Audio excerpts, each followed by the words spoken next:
Las opiniones, comentarios y juicios expresados en el programa que escucharás a continuación son responsabilidad del presentador y sus entrevistados, por lo que no representan la posición de la emisora de la Universidad CES, ni mucho menos de las organizaciones con las que ellos están vinculados.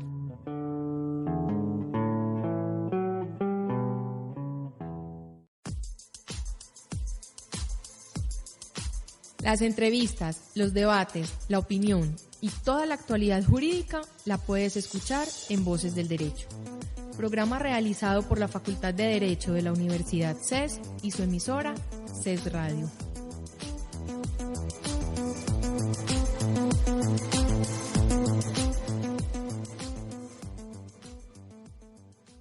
Cordial saludo a todos los oyentes que nos acompañan hoy en Voces del Derecho, proyecto realizado por la Facultad de Derecho de la Universidad CES, facultad que se encuentra en proceso de acreditación en alta calidad, así como por su emisora en internet CES Radio. Mi nombre es José David Arenas, docente de la universidad, y es un placer compartir este espacio con ustedes en un programa en el que presentaremos pensamientos y resultados de investigaciones sobre problemas jurídicos. Voces del Derecho se transmite todos los lunes a las 8 de la mañana por CES Radio y no sería viable su realización sin la valiosa ayuda de la Oficina de Proyección Corporativa de la Universidad, por lo que agradecemos especialmente a David Bentham y a Adriano Toro.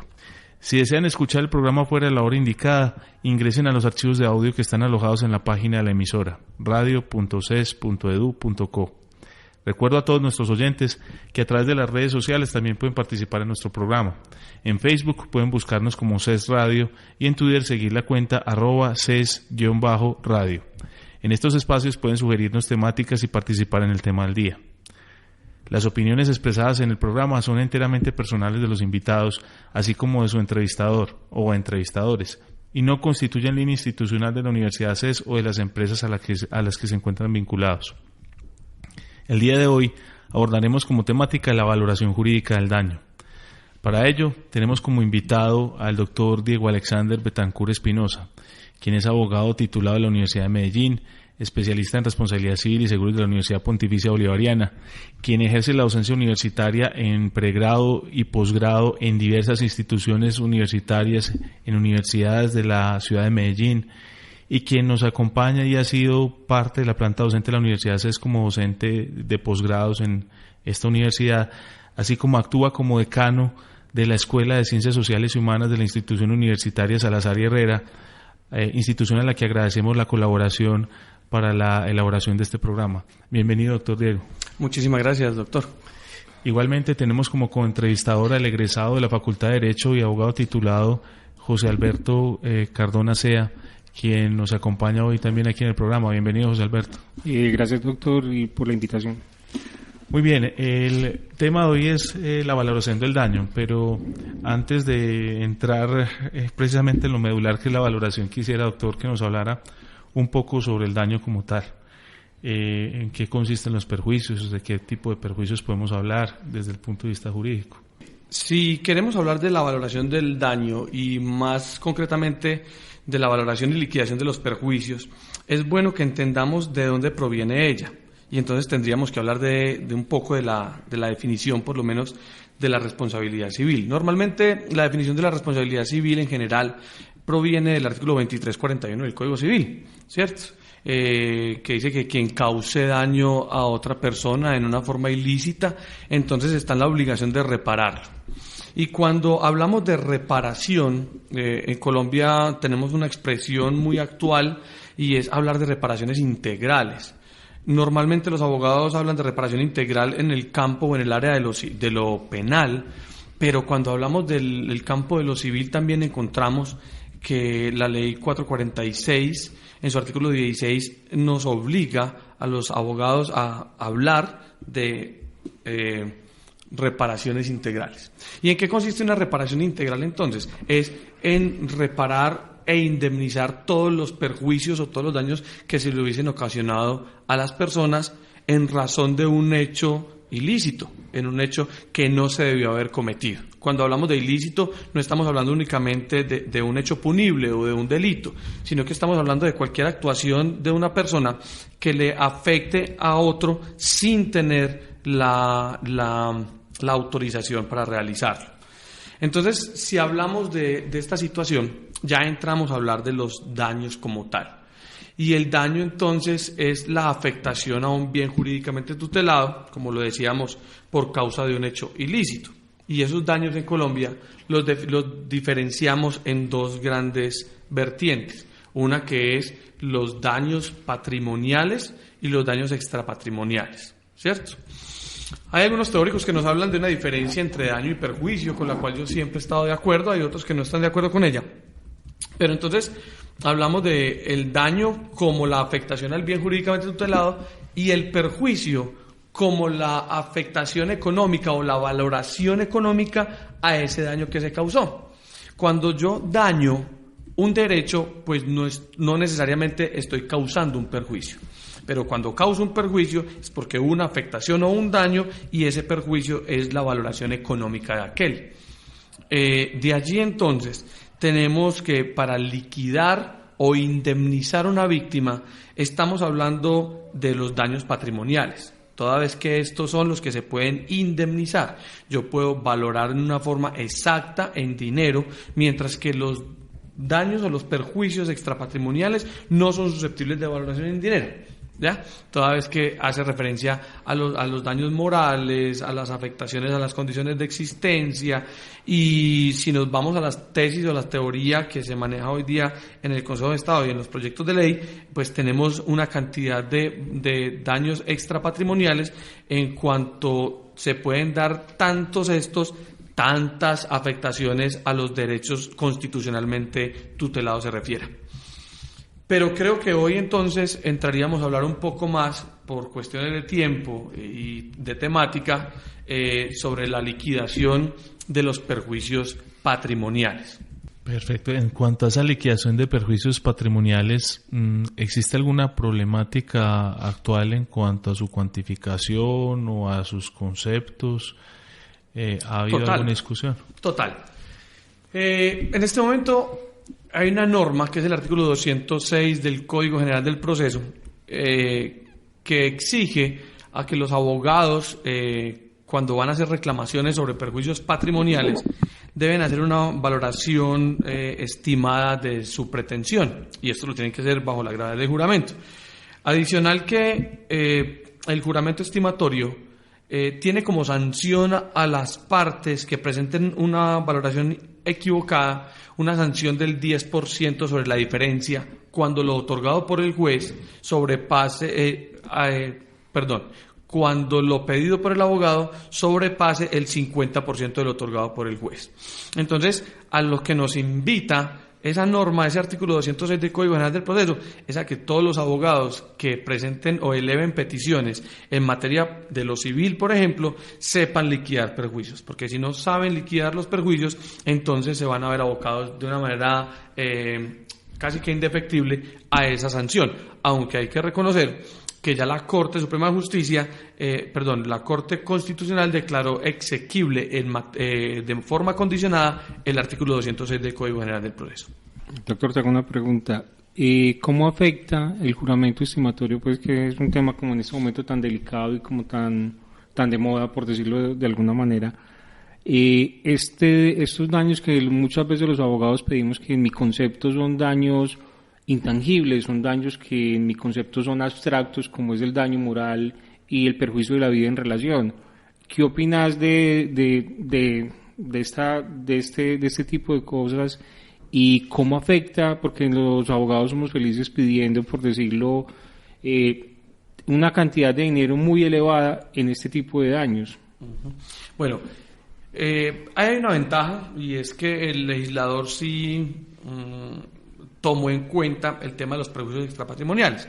Y es que el artículo 206 del Código General del Proceso, cuando habla del juramento estimatorio, solamente le exige al abogado estimar razonablemente esa cuantía, pero en cuanto a los perjuicios patrimoniales, en cuanto a aquellos que efectivamente puedo liquidar, porque los perjuicios extrapatrimoniales no hay forma de liquidarlos, ¿cierto?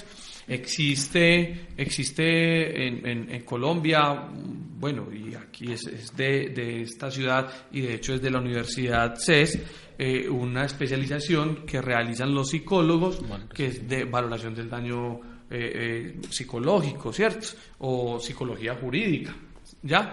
Entonces, esos psicólogos sí se encargan entonces de determinar si la afectación moral o esas afectaciones a condiciones de existencia existen o no y en qué grado. No es que ellos vayan a decir cuánto vale esa afectación, porque no hay forma de determinar cuánto vale el dolor o el sufrimiento. Pero ya nosotros sabemos que existen unos mínimos y unos máximos jurisprudenciales, donde tanto el Consejo de Estado como la Corte Suprema de Justicia han determinado unos máximos. ¿Qué ocurre? Que el Consejo de Estado tiene una sentencia y es la que habla de los baremos, ¿cierto?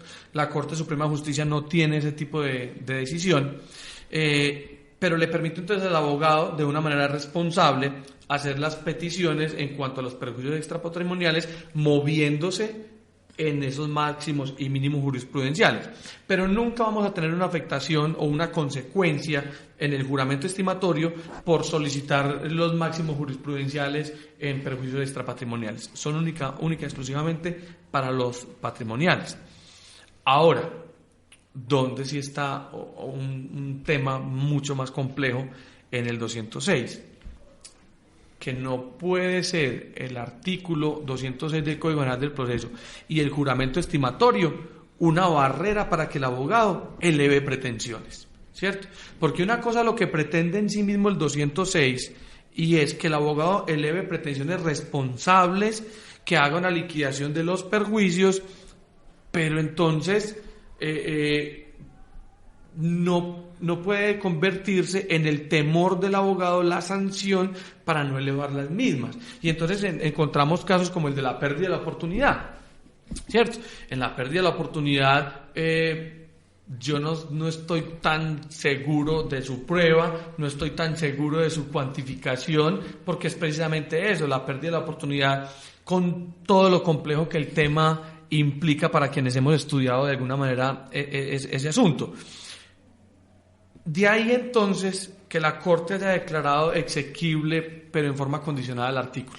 O sea, no es que objetivamente si lo que el juez otorga es inferior en más de un 50% a lo que el abogado pidió, entonces ya existe la sanción. No, el juez también está mirando, de acuerdo a la sentencia de la Corte y el condicionamiento que se le hizo al artículo 206, si es que el abogado efectivamente fue irresponsable al momento de elevar la pretensión, o es que simplemente por diferencia de criterios, pero con el juez o con la contraparte, y el juez admitió el criterio fue de su contraparte, entonces no le otorgaron a usted ese perjuicio que estaba reclamando.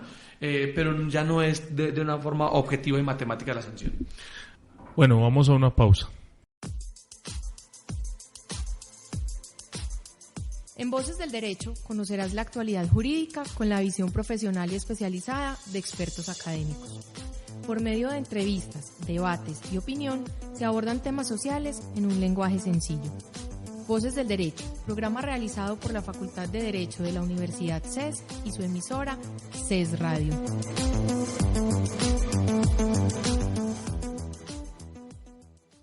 Regresando de la pausa, después de haber discutido sobre el tema del contexto en el que estamos de responsabilidad civil, sobre la diferencia entre el concepto de daño y el de perjuicio, y haber concretado que nos vamos a centrar básicamente en los problemas de perjuicios extrapatrimoniales, patrimoniales. Quisiera preguntarle al invitado, en cuanto a los perjuicios patrimoniales, ¿qué subclases o qué categorías de perjuicios se pueden presentar y cómo pueden ser valorados estos? Por ejemplo, a nosotros tradicionalmente nos han hablado en pregrado de un daño emergente, de un lucro cesante, pero quisiera como que ahondáramos un poquito en esas categorías y las posibles variantes que surgen a partir de esas categorías.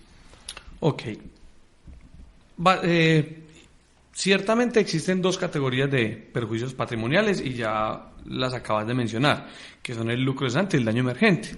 El lucro cesante pues es todo aquello que yo dejo de percibir a causa del hecho dañoso cometido por el tercero, y el daño emergente es todo aquello que yo tengo que erogar, todo gasto que yo en el que yo tenga que incurrir para subsanar el perjuicio ocasionado por el tercero.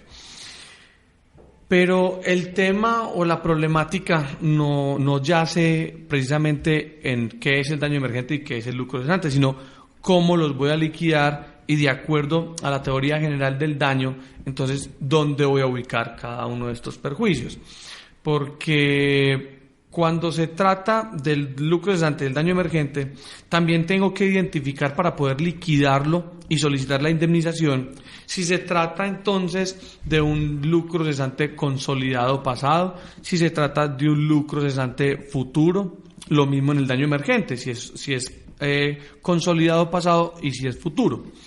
Y además de esto, la identificación de las sumas, si se tratan de sumas periódicas o si se tratan de sumas únicas, es importante para el tema de la liquidación, ¿cierto? ¿Y esto por qué? Por cuanto si yo voy a liquidar un lucro cesante como suma única pasada, pues existe una fórmula para ello. Pero si voy a liquidar un lucro cesante como suma periódica y esta suma periódica es futura, también existe una fórmula distinta para ello. Entonces, muchas veces los abogados o quienes se encargan de la liquidación de los perjuicios empiezan a confundir las sumas únicas con las sumas pasadas, las sumas únicas con las sumas periódicas y las sumas únicas con las sumas pasadas con las sumas futuras. Y esto, entonces, es donde al final nos puede dar al traste en una liquidación y en un error que hoy día entonces llevaría a la sanción del 206, por ejemplo. Me voy a permitir dar un pequeño ejemplo de cada una de ellas. Si estamos hablando de un daño emergente como una suma única pasada, estaríamos hablando de una cirugía que a la víctima le tocó realizarse antes de la sentencia, porque también es importante aclarar que el momento específico que me va a determinar si una suma es pasada o es futura es entonces la sentencia o la liquidación de perjuicios que estoy realizando, o la transacción, o la conciliación. Ese es un punto específico en el tiempo, en una línea que nosotros desarrollamos, y eso es lo que entonces permite determinar la situación. Entonces, volvemos al ejemplo. Si a la víctima le tocó realizarse una cirugía antes de la sentencia, o antes de la liquidación, o antes de la conciliación, entonces se tomará como una suma única pasada. Pero si hablamos de las terapias que le tocó realizar a la víctima antes del límite, entonces serán sumas periódicas y las fórmulas que se aplican son distintas. Si hablamos de un lucro cesante como suma periódica futura, hablemos por ejemplo de los salarios que deja de percibir una persona a raíz del hecho dañoso ocasionado por el tercero, entonces hay una fórmula por aplicar. Pero si es lo que se deja de percibir por un solo contrato o un solo evento, ejemplo, el caso de una compraventa de un bien inmueble donde existe una cláusula penal que le tocó pagar a la víctima, entonces no se podrá trabajar bajo la fórmula de sumas periódicas futuras, sino que se trabajará bajo la fórmula de sumas únicas futuras. Allí no importa entonces, ya al momento de aplicar fórmulas, el concepto de lucro cesante o daño emergente, porque esos conceptos son netamente jurídicos, no son económicos. Y lo que nosotros estamos buscando acá es efectivamente el dinero, ¿cierto? La indemnización. ¿Cuánto vale el daño? Y ahí es donde retomo la importancia de la diferencia entre daño y perjuicio. El daño es la afectación al bien jurídicamente tutelado, donde sí es importante entonces diferenciar en aras de la pretensión o petición que le vamos a elevar al juez, esa diferencia entre daño emergente y lucro cesante, porque son daños patrimoniales pero distintos.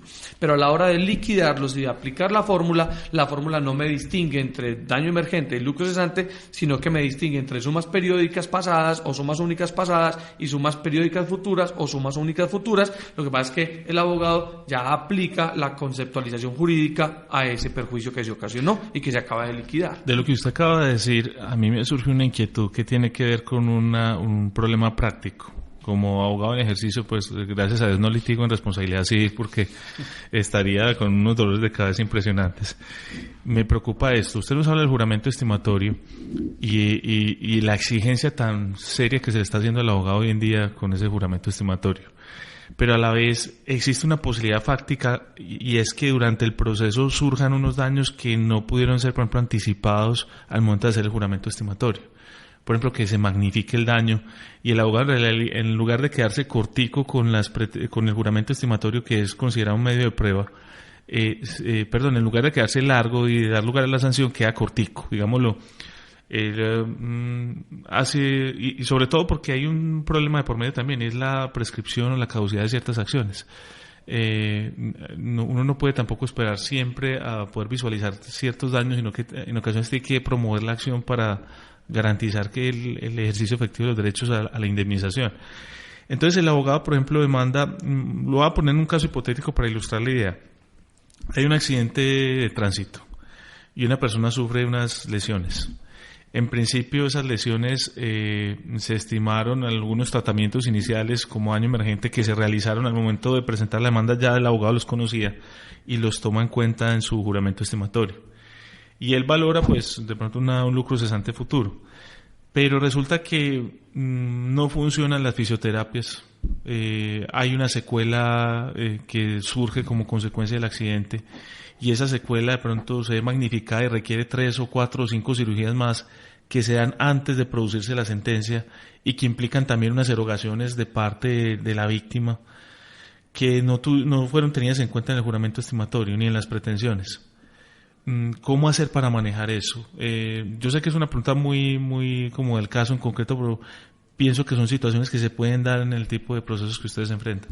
Sí, jurisprudencialmente se ha determinado que cuando existe una agravación del daño se puede solicitar, se puede requerir. La problemática no está tanto ahí, es cuando se disminuye el daño, que no le es dable al responsable solicitar la revisión, por ejemplo, de la sentencia, ¿cierto? Pero ahí está también un poco el tema de la técnica jurídica que utilice el abogado al momento de elevar la pretensión, y es solicitar además de la declaratoria de responsabilidad en cuanto a las condenas de los perjuicios que en ese momento tenga ya establecidos y aquellos que se logren probar durante el trámite del proceso, ¿ya? Y esa fórmula jurisprudencial permite, entonces, en cierta medida, indirectamente elevar las pretensiones, habiendo hecho esa solicitud inicial en abstracto de los perjuicios que se lleguen a presentar. Allí el juez es el que tiene la potestad, entonces, de reconocerlos. Y no se nos olvide que el artículo 16 de la Ley 446 también ni siquiera le permite al juez, sino que lo obliga a que en el momento en que esté demostrado la causación de un daño, pero no su cuantificación, él lo pueda realizar, ordenar la indemnización en términos de equidad, ¿cierto? Es un tema muy complejo que los jueces también tocan por allá muy desde lo oculto, correcto, pero nosotros como abogados o quienes ejercemos en el litigio en este campo, sí somos los encargados de solicitar esas indemnizaciones bajo esos parámetros. Decimos entonces que el daño tiene que ser probado, que su cuantificación tiene que ser probada, que el daño tiene que ser cierto, personal, que no puede ser abstracto, porque entonces sería un daño hipotético. Hablamos del tema del daño virtual, pero es que aquí no estamos faltando a ninguna de las condiciones o de los requisitos de la existencia del daño. Simplemente estamos en dos escenarios muy puntuales. El primero, cuando puedo demostrar el daño, puedo demostrar que el perjuicio existe, pero es muy difícil demostrar su cuantificación. Ejemplo, la persona que sufre un daño y no puede movilizarse por sí misma, entonces tiene que tomar un taxi todos los días para ir a su trabajo, ¿cierto? Los taxistas no ofrecen recibos cada que uno se monta en un taxi, ni los buses tampoco, ¿ya? Y yo no me puedo mover en mi carro. ¿Existe el daño? Sí, claro, estoy afectando el patrimonio de la persona, es el bien jurídicamente tutelado. ¿Eso es un daño emergente? Sí, claro, es un daño emergente. ¿Lo puedo demostrar? Claro que lo puedo demostrar. ¿Dónde está el tema? ¿Cuánto se gastó usted en taxis durante ese determinado tiempo? Bueno, no tengo los recibos. Entonces la parte demandante entrará a decir, bueno, usted no está probando la cuantificación de ese perjuicio. Pero entonces, en términos de equidad, es fácil para un juez simplemente preguntar, ¿usted desde dónde vive? ¿Usted dónde trabaja? Preguntarle a una empresa de taxis, ¿cuánto vale una carrera de tal parte a tal parte? Eso me va a dar un promedio. Usted tiene que ir mínimo una vez por la mañana y devolverse por la tarde a su casa. ¿Cuánto tiempo estuvo incapacitado? Y aplique la fórmula, ¿sí? Eso tampoco se ve mucho, correcto, pero debería ser así, debería ser de esa manera en mi criterio. Ahora, en la postura o en el caso concreto que usted me propone, yo le digo al juez, entonces le abro las puertas, porque soy consciente de que él no puede fallar ni ultra ni extra petita, pero sí le abro las puertas y le digo, condénese a estos perjuicios, los presento en el juramento estimatorio de acuerdo al 206, pero también condene a los perjuicios que se logren probar dentro del proceso. ¿Por qué? Porque es que existe en la realidad, en lo social y en lo jurídico, que me pueden ocasionar un perjuicio que no estaba valorado al momento de la presentación de la demanda, pero que se ocasionó o que se dio indefectiblemente o que se va a proyectar dentro del trasegar de la misma. Por ejemplo, teníamos proyectada una cirugía, se hizo se elevó la pretensión de la misma en la demanda, pero cuando el médico realiza la cirugía descubre que dentro de 3 años o dentro de 4 años tendrá que hacer otra que inicialmente no se le había manifestado. Entonces ahí es donde está ese tema. Es complejo, no muchos jueces lo aceptan porque son estrictos. Entendemos que el derecho en lo procesal civil es muy estricto en ese aspecto, pero tenemos que ir abriendo un poquito más la mente en ese asunto. Doctor, te hago una pregunta. ¿Existe una forma tradicional en que los abogados liquidamos perjuicios? Leyendo un poco su trabajo y su recorrido, yo sé que usted está innovando en pues está solicitando una nueva liquidación de perjuicios, pues que para nosotros los abogados es novedosa y que puede confundir a la gente. ¿Nos podrías explicar en qué se basa esa nueva liquidación de perjuicios, pues de que no es tan nueva, simplemente tal vez no la conocemos o no la practicamos? Ok. En mi trabajo de maestría, y hace aproximadamente unos 7 años, vengo trabajando el tema de la liquidación de los perjuicios en cuanto al lucro cesante cuando existen víctimas indirectas que son menores de edad, ¿cierto? Entonces, esta liquidación, tradicionalmente los despachos judiciales y hasta la misma Corte Suprema de Justicia en la actualidad lo están realizando de una manera plana, pero contextualizo un poquito el tema entonces. Si un padre de familia fallece a raíz de un hecho dañoso, un accidente de tránsito, por ejemplo, y deja a su cónyuge supérstite y 2, 3 o 4 hijos menores de edad. La teoría nos dice que los hijos tienen derecho a la indemnización sobre ese lucro cesante que el padre dejó hasta los 25 años, ¿cierto? Bueno, algunos discuten que hasta los 18, pero esa discusión se ha ido depurando ya por la Corte. Entonces, los tomamos como hasta los 25 años. Los despachos judiciales hoy día lo que hacen es realizar una liquidación de los perjuicios plana, como si fuera una sola víctima, y de ahí reparte por partes iguales toda la indemnización. De acuerdo a una norma del Código de Comercio que aplicamos mucho por analogía a la responsabilidad civil, que es el principio indemnizatorio que se aplica a los seguros, ¿cierto? Se dice que en Colombia se repara el daño y nada más que el daño, ni más que este ni menos que aquel.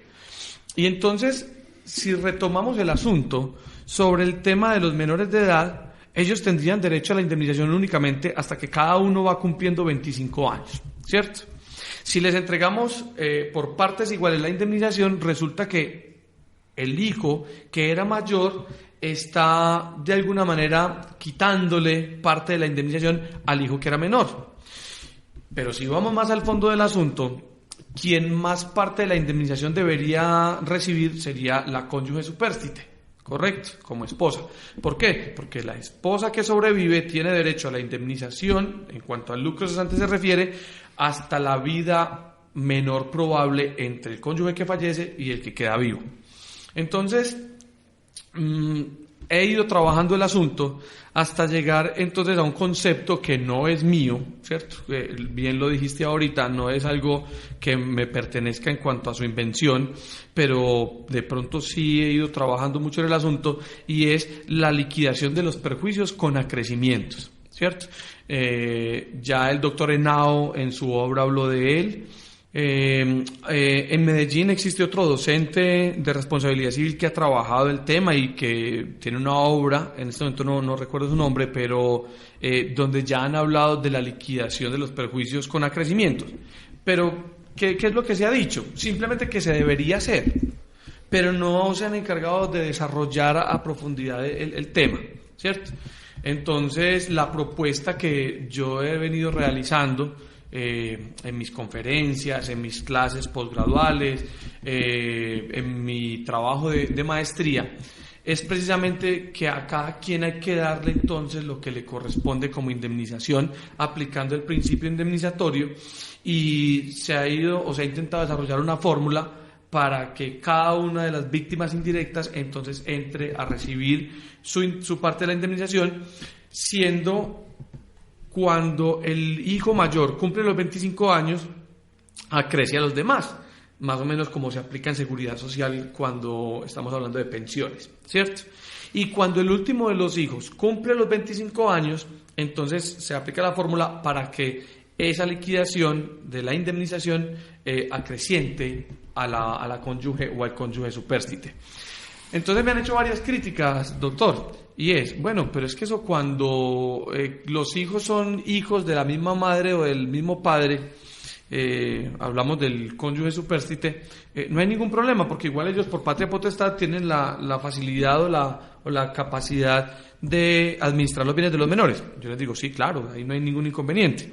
El problema se da cuando esos hijos son hijos de madres distintas, o hijos que viven en diferentes países, por ejemplo, o familias que definitivamente pues no tienen buenas relaciones.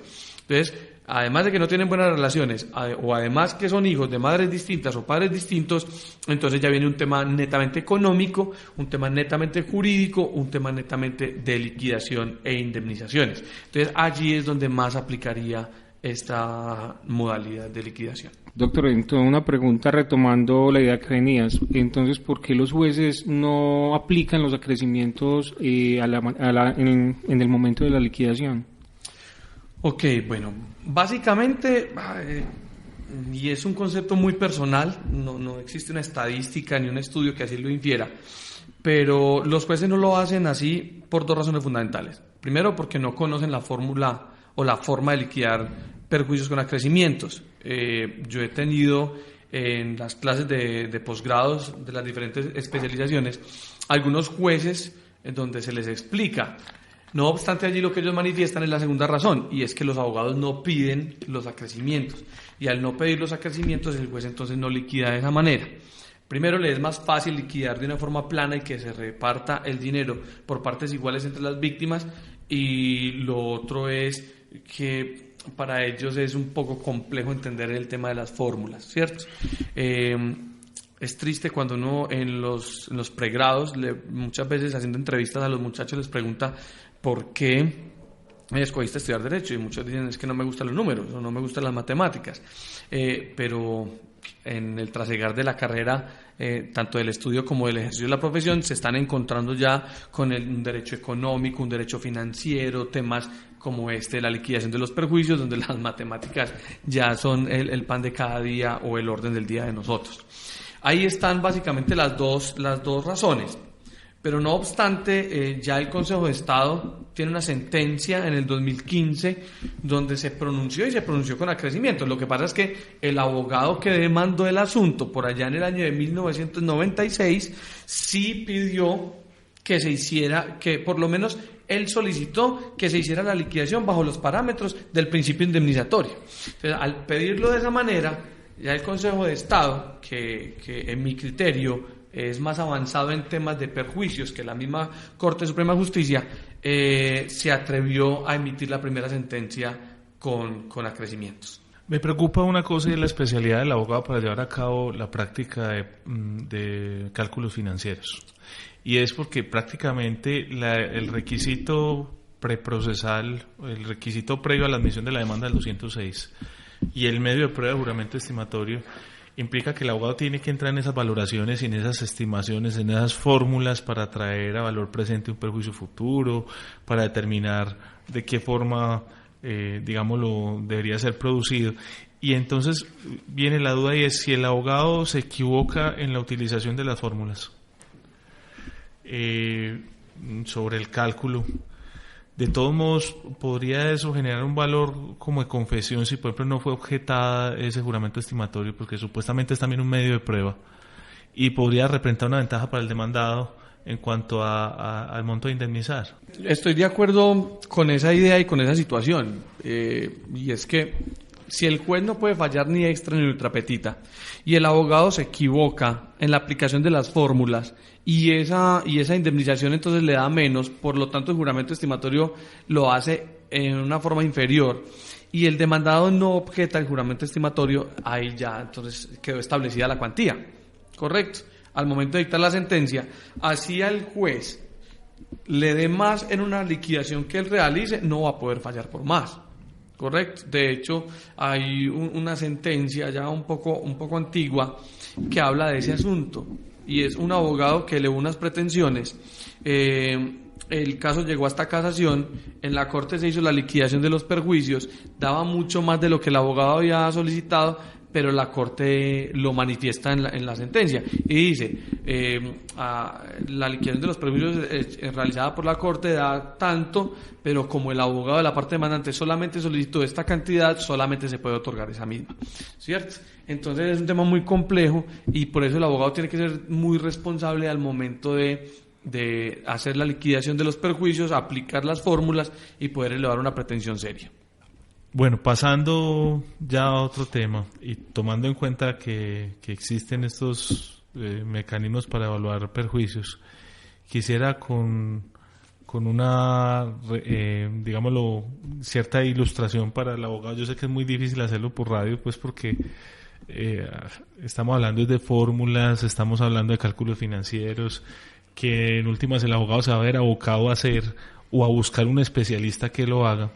De pronto que usted, doctor Diego, le ilustre a quienes escuchan qué puede hacer este abogado que está haciendo su demanda de responsabilidad civil, que va a estructurar un juramento estimatorio, que va a hacer un cálculo para proponer ese juramento y quiere ser serio con el juramento y quiere proponer algo que no haga excesivas sus pretensiones, pero que tampoco castigue a quien representa como víctima.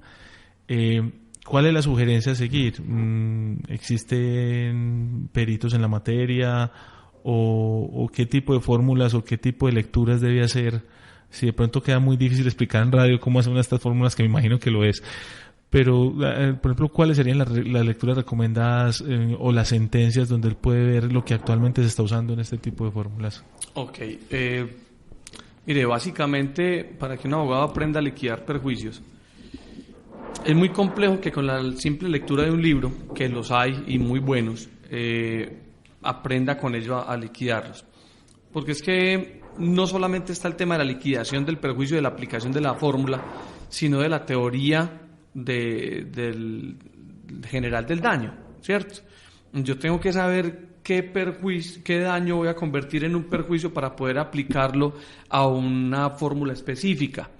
Y eso es complejo. Eso no es sumando 1 más 1, ¿ya? Aquí tenemos temas de cálculos actuariales, de matemáticas financieras. Entonces, lo que yo sí le recomiendo a los abogados es, mínimo, capacítense en ese asunto o existen peritos especialistas en el tema, ¿sí?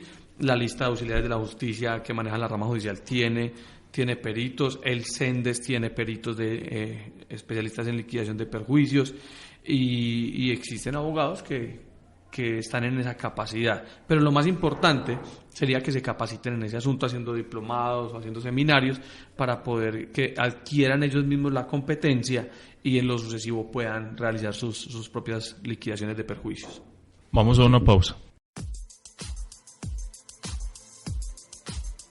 En Voces del Derecho conocerás la actualidad jurídica con la visión profesional y especializada de expertos académicos.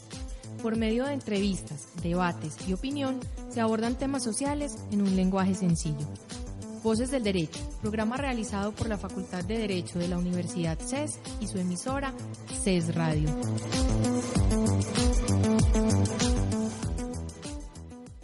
Retomando frente a esa interesante innovación de la aplicación de la institución del acrecimiento a la figura de la indemnización, figura que por cierto tiene conexión hasta con el derecho de sucesiones, porque se menciona mucho el concepto acrecimiento en el Código Civil cuando se habla de sucesiones. Quisiera saber de parte del doctor Diego, además de esta innovación que usted presenta con el tema del acrecimiento, actualmente existe, y ya en aras de como ir cerrando la discusión, alguna evolución que uno pueda marcar, algunos puntos o hitos en los giros jurisprudenciales en torno a la materia. Es decir, ¿este es un asunto pacífico, cómo se está indemnizando en estos momentos, o es un asunto donde ha habido cambios de concepto, como ha pasado, por ejemplo, en materia de daño patrimonial, que se habla en un momento se habla de daño moral, en otro momento ya empiezan a hablar de que el dolor físico, la pérdida en la vía de relación, etcétera? Y uno va viendo cómo empiezan a evolucionar y saliendo conceptos a partir de la jurisprudencia. ¿Ha habido algo nuevo en cuanto a la liquidación de un daño desde el punto de vista patrimonial? Que uno puede decir, aquí está esta novedad, en estos momentos se está reconociendo esto. Efectivamente, donde más se ha avanzado en temas de perjuicios de los extrapatrimoniales, y sobre todo en el Consejo de Estado, ¿cierto? Por las tesis del doctor Enrique Gil, que dejó plasmadas cuando era magistrado del Consejo de Estado. En cuanto a los perjuicios patrimoniales, la forma de liquidar los perjuicios no ha habido mucha novedad, más allá del tema de los acrecimientos. Donde sí se está implementando algunos temas novedosos es en la teoría del daño, ¿cierto? Voy a hablar desde mi percepción, y es, en sala laboral o en materia laboral se evolucionó a partir de algunas jurisprudencias en el año 2011, donde antes del año 2011 no se podían acumular las pretensiones cuando existía culpa patronal para la indemnización plena, ¿sí? Entonces, quienes estudiamos el tema de la responsabilidad civil antes de ese año, trabajábamos que en materia de culpa patronal solamente se podía demandar al patrono por el exceso de lo que no reconocía en ese entonces la ARP o ARL, ¿cierto? Pero las sentencias de la Corte Suprema de Justicia en la Casación Laboral a partir de ese año 2011 dijeron no, ya se puede pedir la indemnización plena aunque la ARP o ARL indemnice por invalidez. Entonces hoy vemos cómo la víctima de culpa patronal demanda a su patrono no por los excesos, ¿sí?, de lo no reconocido, sino por la indemnización plena. O sea, todo el lucro cesante, correcto, más los daños emergentes, más los perjuicios extrapatrimoniales. Hay un avance. Pero indefectiblemente, por ejemplo, las aseguradoras están intentando manejar una tesis contraria en civil. Y es, si usted sufre un daño, una pérdida de capacidad laboral o una pérdida de capacidad corporal, ¿ya?, pero sigue trabajando o sigue recibiendo dinero, entonces yo no lo puedo indemnizar porque efectivamente entonces no se le causó un daño y no se le causó un perjuicio. Tesis con la que yo no estoy de acuerdo, ¿ya? Pero entonces vemos cómo de un lado se premia y se protege la indemnización plena y en el otro, no digo de las sentencias judiciales porque todavía no las conozco en ese orden, pero sí es de lo que ya están solicitando los demandados, es el no reconocimiento de un perjuicio que efectivamente fue ocasionado. Ahí entonces, repito, la evolución no se da tanto en las fórmulas están, probablemente en el futuro empiecen a cambiar un poco, pero el avance se da es en cuanto a la teoría de cómo reclamo y qué reclamo o cómo defiendo esa reclamación, ¿correcto? Y digo que las fórmulas probablemente empiecen a cambiar porque en cuanto al temas de daños y de perjuicios, Colombia está en un nivel todavía no demasiado avanzado, correcto, sino que tenemos que estudiar mucho más este tema. Nos hemos dedicado mucho al estudio de la responsabilidad civil como tal, al avance de la responsabilidad civil, pero se nos ha olvidado un poco el tema del estudio de la liquidación o de los perjuicios como tal, que en síntesis es el objetivo de la responsabilidad civil, porque es dejar a la víctima en el mismo estado en que se encontraba en el momento inmediatamente anterior al hecho dañoso. Doctor, te hago una pregunta y tal vez saliéndome un poco del tema, y el concepto de daño punitivo que se manejan en ciertos lugares del mundo, ¿será que Colombia está atrasada en ese concepto o estamos mirando hacia ese concepto de daño punitivo? O si nos podías hablar, ¿qué es el daño punitivo en este momento? Bueno, el daño punitivo es la sanción que se le aplica al victimario o al responsable en favor de la víctima, más allá de la indemnización de los perjuicios que se ocasionan. En Colombia no aplica, por cuanto, como decíamos hace algunos momentos, en Colombia lo que aplica es el principio indemnizatorio, traído de una norma aplicada a seguros, donde se indemniza el daño y nada más que el daño. Entonces, quien ocasionó un daño y ese daño se convierte en un perjuicio, pues simplemente con la indemnización queda reparada la víctima. Además, porque lo que pretende la responsabilidad civil no es que la víctima se enriquezca en contra del patrimonio de quien le causó el daño, porque no es ese el objetivo. En los países donde se aplica el daño punitivo, lo que se pretende no es que la víctima se beneficie de esa causación del daño. Lo que se pretende es aplicar una sanción ejemplar para que el resto de la sociedad o de la comunidad observe que ocasionar perjuicios no es nada bueno, porque además de la indemnización, me puedo ver abocado a ese tema de la sanción. Si estamos atrasados o no, no quisiera ponerlo en esos términos de Colombia está atrasado en ese asunto. Lo que sí es que Colombia tiene claro que no pretende el enriquecimiento de la víctima con el hecho de la indemnización. Además que en Colombia no se da la indemnización o la indemnización no la cubre el Estado, la cubre directamente la víctima, cosa que ocurre en otros países. En otros países algunas indemnizaciones de responsabilidad civil las cubre directamente el Estado, ¿ya? Entonces allí sí aplique de pronto daño punitivo a la víctima, pero como sanción, pero cuando ya la indemnización la cubrió un tercero, que en este caso es el Estado. Eso es lo que pienso respecto del daño punitivo. Bueno, ya con el propósito de dar término al programa, yo quisiera, dado que tenemos un experto en la materia, que nos hiciera algún comentario o reflexión sobre si hay o no una necesidad del cambio de algunos conceptos en materia de responsabilidad civil. Recientemente en Argentina hubo una reforma al Código Civil y, por ejemplo, cambiaron el concepto de víctima por el concepto de damnificado.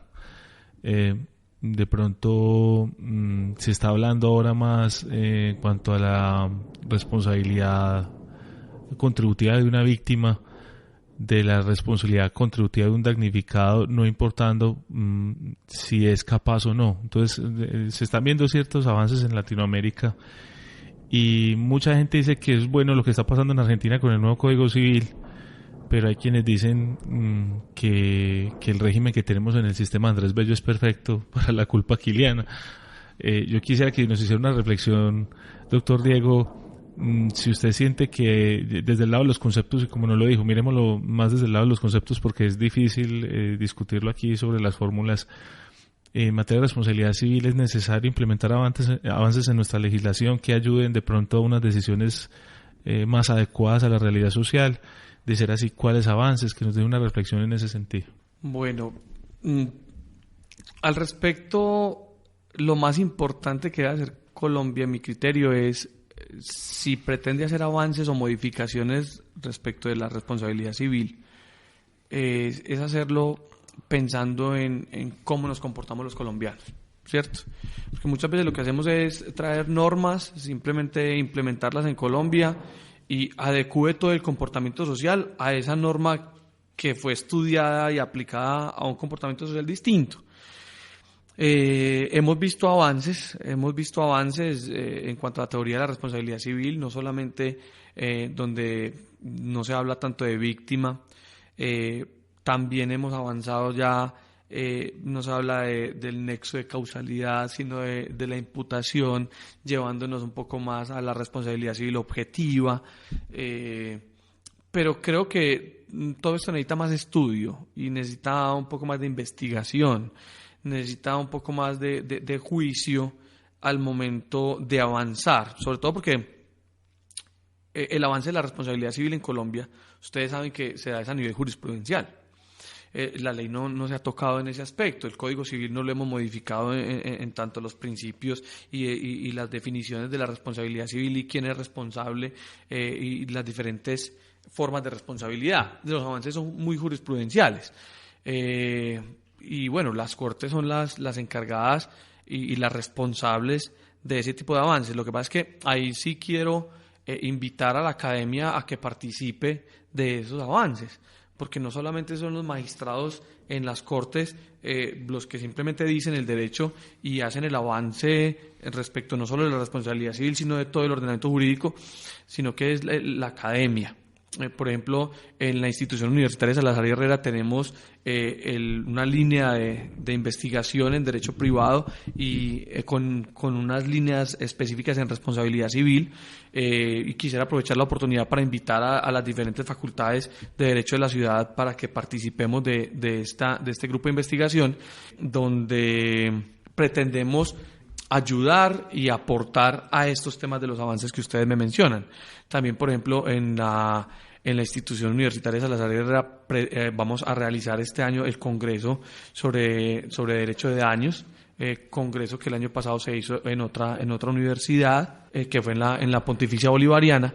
Entonces, contando pues con los mejores responsabilistas que tiene este país, con un objetivo, y es el avance, el aporte a todos los temas de la responsabilidad civil, donde creo que si bien Colombia ha avanzado bastante, le falta mucho. Bueno, José Alberto, muchas gracias por colaborar hoy con la entrevista. Doctor Diego, esperamos volverlo a tener aquí en otro programa. A ustedes muchísimas gracias y cuando lo estimen pertinente por acá estaremos. Muchas gracias a los oyentes. Las entrevistas, los debates, la opinión y toda la actualidad jurídica la puedes escuchar en Voces del Derecho. Programa realizado por la Facultad de Derecho de la Universidad CES y su emisora CES Radio.